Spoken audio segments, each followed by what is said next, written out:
Estamos en pleno centro de Puzol para presentaros un tercero con ascensor de 3 habitaciones y 2 baños a 20 metros de la Casa de la Cultura. Ah, y se me olvidaba, también tiene balcón exterior.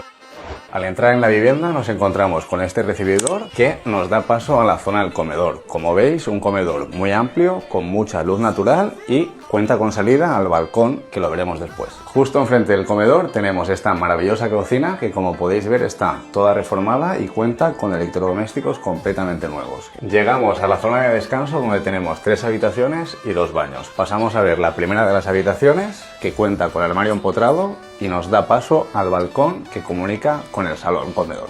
Balcón con vistas emblemáticas al Picayo de Puzol.